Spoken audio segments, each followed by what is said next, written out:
समजा आजचं जे जनरेशन आहे, जे तरुण पिढी आहे, आज खूप वाह्यात चाललेली आहे. बरोबर. म्हणजे कमी वयात ते जुगार, दारू या गोष्टीकडे, व्यसनाकडे जास्त जातात. तर या तरुणांना नाद भक्तीकडे वळवण्यासाठी आपण काय संदेश देता? हे तरुण पिढीचं आता कसं झालंय, व्यसनाच्या जास्त नादी लागलेत. पण तरी पण आत्ताच म्हणजे जो आता जर तुम्ही ह्यांचा सारांश काढला ना, तर आता सध्या नाथ संप्रदायाकडे तरुण पिढी सगळ्यात जास्त खूप वळती. म्हणजे एकदा जरी असं आलं ना, म्हणजे आमोशा आले ना, कुठलाही तरुण असू द्या, चाललो मी कुठं मच्छिंद्रनाथांना, चाललो मी कुठं गडावर चाललो, म्हणजे व्यसन मुक्त व्हायला थोडासा टाइम लागत. पण समजा जर आता तुम्ही तुमच्यासोबत 4 तुमचे जोडीदार आहेत, त्यातले 2-3 व्यसन असेल त्यांना, तुम्ही जर म्हणले चल आपण गडावर जाऊ मच्छिंद्रनाथाचं बोट, तुम्ही जर त्याला एकदा बोट धरून गेला ना, दुसऱ्यांना तुमच्या बोटाची त्याला गरज लागत नाही. तर स्वतःहून तुम्हाला फोन करतो, भाऊ तुला यायचंय का, मी गडावर चाललो. हे बाबांचं तरुण पिढीविषयी असणारं प्रेम आणि अट्रॅक्शन जास्त दिसत. कारण सध्या आता जरी नाही म्हटलं आहे व्यसन आहे, मी असं म्हणत नाही व्यसन नाही, पण 99% सगळे हे बाबाकडे वळलेले आहेत. सगळे नाथ संप्रदायात आहेत सध्या. सगळ्यात जास्त तरुण पिढी आहे सध्या नाथ संप्रदाय.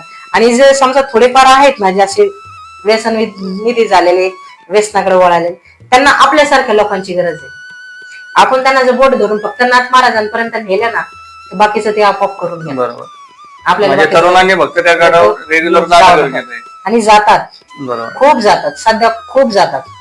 तुम्ही नॉर्मली कुठल्याही मुलाला विचारा, तुम्हाला असं वाटतं 1000 रुपये तो रोज पिऊन पडलेला असतो, एखादी आमुषा येऊ द्या किंवा हे असू द्या, पाडवा असू द्या, तर ते तुम्हाला विचारणार भाऊ तुला यायचंय का, मी गाड्यावर चाललो. हे सगळं बाबांचं प्रेम आहे. बरोबर. तर माई नाद भक्तीमध्ये सर्वात महत्वाची गोष्ट अशी कोणती आहे, ते आपल्याला अनुभवायला भेटले? नाथांच्या भक्तीमध्ये मी फक्त एकच अनुभव घेतला वृक्षभाऊ, तुम्ही नाथ सेवा करा, प्रामाणिकपणे करा, कुठलाही स्वार्थ न धरता ठेवा. फक्त बाबांना तुमची भक्ती पाहिजे, भगवंत कशाला भुकेला नाही. मी फक्त तोच मार्ग आतापर्यंत अवलंबून चालले की फक्त नाथ सेवा माझी निस्सीम भक्ती माझी. बाकी मी दुसरं काहीच करत नाही. बाबांचं नामस्मरण, बाबांचा जप, आणि मी सांगणाऱ्याला बद्दल सांगते, काहीच करू नका, फक्त एक हात दुसरं मस्तक, बाबाला काहीच लागत नाही. एक विचारायचंय, समजा एखादा नाद भक्त आहे, तर त्याला आर्थिक उन्नतीसाठी किंवा आध्यात्मिक उन्नतीसाठी एखादा मार्ग थोडक्यात सांगा. ध्यान साधणं गरजेची आहे. आणि नवनाथांची जी कथा आहे भक्तिसार, त्यातला 40वा अध्याय. 40वा? हो, रोज जरी वाचला तरी. 40व्या अध्यायाला थोडक्यात कल्पतरू सुद्धा, हो कल्पतरू पण म्हटलं जातं, कारण तो पूर्ण परिपाठ आहे सगळ्या 39. तर माई आपले सध्या जे नाद सेवेत आहेत असे नाद भक्त, किंवा ज्यांना नाद भक्तीबद्दल इच्छा आहे की आपल्याला नाद भक्ती चालू करायची, तर त्यांना थोडी माहिती आपण देऊ शकता का, कशी सेवा करायची, काय? बाबा असं पाहत नाही की त्यांना कशी सेवा पाहिजे, कसं. तुमच्या मनात जर भगवंत आहे ना, तर तुमच्याकडून ती कशी सेवा घडली जाते. बरोबर.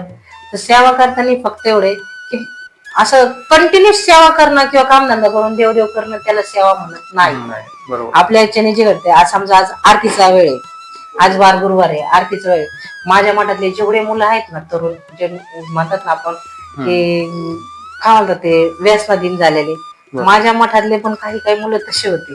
जसे मठात यायला लागले तसे त्यांच्यात बाबांनी आपोआप बदल आणला. जे ह्या गोष्टीकडून पळत होते ते त्या गोष्टीत आता लीन झालेत ना. दर गुरुवारी यायचं, दर गुरुवारी आले की आता बाबांची आरती, बाबांच्या फोटोंना हार घालणं, बाबांची स्वच्छता करणं, साफसफाई करणं, भंडारा असेल तर भंडाराच्या वेळेस पण वाढणं वगैरे, नाही का. म्हणजे एक म्हणतात ना, एक ओढ ती आपोआप लागली जाते.